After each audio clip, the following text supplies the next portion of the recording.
Flexion of the lead wrist. I think this is something that is very important in regards to being able to compress our irons and also square the club face up. So this is something that I think all of us have coveted and we've always wanted to implement and put into our own game, is creating that look that we see out of all the great tour players, which would be shaft lean. Now, what we have right here to help us out today is we've got the newest version of Hackmotion, which is going to be able to measure the amount of flexion that we're going to create in the lead wrist. So for this, what I think is important is right here is understanding flexion of the lead wrist is not a hold off. This is actually moving into the form of a release. So knowing that it's moving into the form of a release, there's two very important things that I think every player needs to know in order to create this more effectively. Here's number one. The first one, if I'm here at P6, I need to get the golf club down into the ground. So if you watch the lead wrist right here, we're in radial deviation of 6 degrees, and when I lower this down to the ground, that is nearly 30 degrees of ulnar deviation. Now I'm also going to need a forward movement of the golf club in combination with the downward movement. Golf is played on an angle. That forward movement is going to come from the rotation of my forearm. So when I combine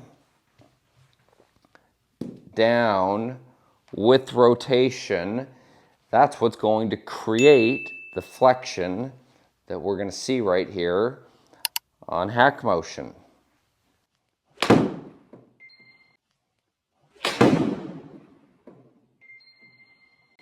So when I look at that, I created 12 degrees of flexion due to the amount of ulnar deviation, which was my down, and the rotation of my forearm, which was supination. So great tool for us to use.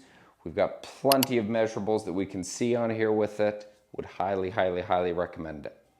So in going through the concept of how to lean the shaft and the information that we just covered with Hackmotion on the lowering and the forward movement of the club, we're going to use Grant Waite here as a model. So we're going to use him to demonstrate what we would see down near the hitting area and how the wrists are going to be moving the club downwards, forwards, but we're also going to see how that's going to create an outward movement. So as we run him up to the top, we're going to take him down here to this position that he's sitting in, which is absolutely beautiful here at P6. And we're going to draw an angle that's going to start through the center of his forearm. And we're going to run this through the shaft right here. So that angle right there is going to be sitting at 128 degrees. So I think he's in one of the best positions that I've seen, and this is why I like to use him as a model. So when we go through this, what we need to understand is that the angle that he has in, this is not a hold off. So what we'll notice from the golf club here, and what we need to see it do, is the golf club needs to move downward. It also needs to move forward. And what we would see from that is that's going to be the piece, the combination of the down and forward is what is going to create the outward movement of the golf club. Because this club head here has to travel and has to reach where the golf ball is. So we can see he started at 128 degrees here. Now as we take this down, we're going to go halfway between where he was and impact. We're going to stop that right there. We're going to grab another angle and we're going to see, we run this through the forearm and down the butt end of the golf club. We can see how that angle has changed pretty significantly. It's gone from 128 degrees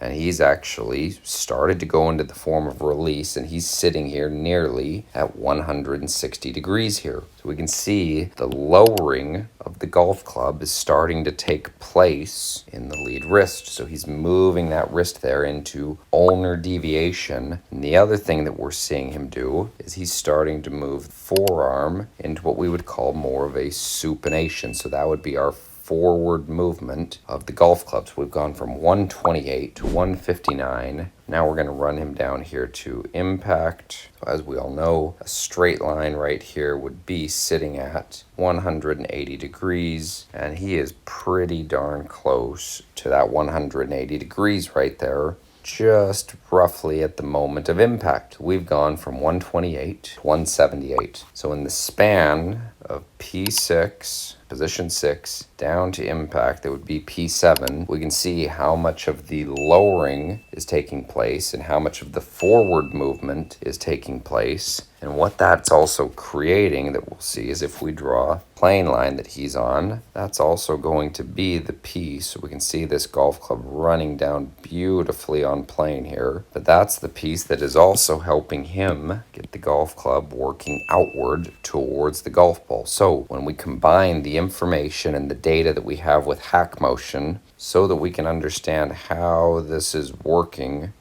two-dimensionally, I think a really good cue out there for everybody here that you'll notice is that his glove is now facing roughly the target. This is how this is all getting created. So the downward movement of the wrist, forward movement of the forearm, which helps create the outward pitch of the shaft that gets this golf club to travel on plane, is demonstrated beautifully. And we have two-dimensional video that we can use to see it, as well as the data that Hackmotion has given us as well.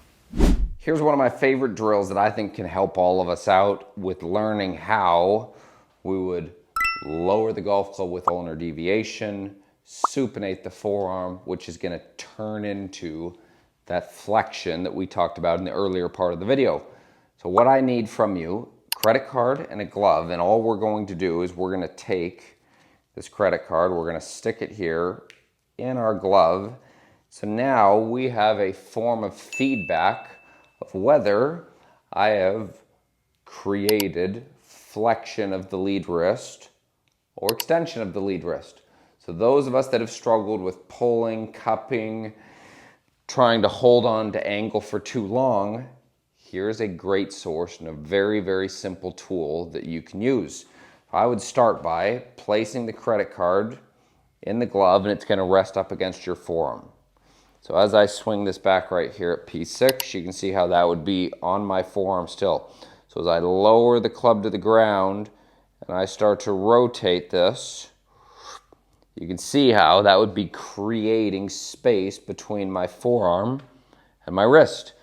That is how we create flexion in the right way, and it is also how we can create shaft lean while we are releasing the golf club and not pulling and holding. So what I would do is I'd take the credit card in here, swing it back to 6, feel down, rotate, credit card away, and then I'd punch one of these.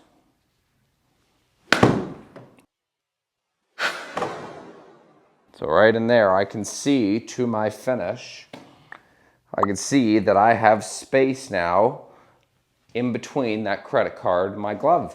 And I might have to start off just by hitting 50-yard, 70-yard, 100-yard punch shots just to gain a feel of this. This was a very different feel for me. And if you've never done it, it's going to be a very different feel for you, which is why we need something like this in regards to feedback. So we're going to go here, credit card away. I'm going to speed it up a little bit. And on this one, I'm going to stop with my arm straight, shaft parallel to the ground right there. So there I am at 6, ulnar deviation down. I'm going to rotate that to get it back to impact and let it go. And that right there was even better. So it's kind of a neat sensation right here, being able to feel that credit card moving away from your forearm, especially if you've been this person that's been pulling that into them for a very long time and opening the face. So there's a great drill for you to work on, how to create more flexion in the lead wrist. It's going to lead to more compression, more square face, better golf shots, better golf. I hope you enjoyed this video here. If you haven't, please click that subscribe button. You can also click the bell right there, and that's going to notify you every time that I release a new YouTube video. Also, if you haven't, check out that last video that I did. It's right here, pinned to the screen. Thank you so much for your support. I really do appreciate you watching. If you have any questions, any comments, please leave those below, and I will make sure I get back to each and every one of you. So, thank you again. Appreciate your support. We'll see you next time.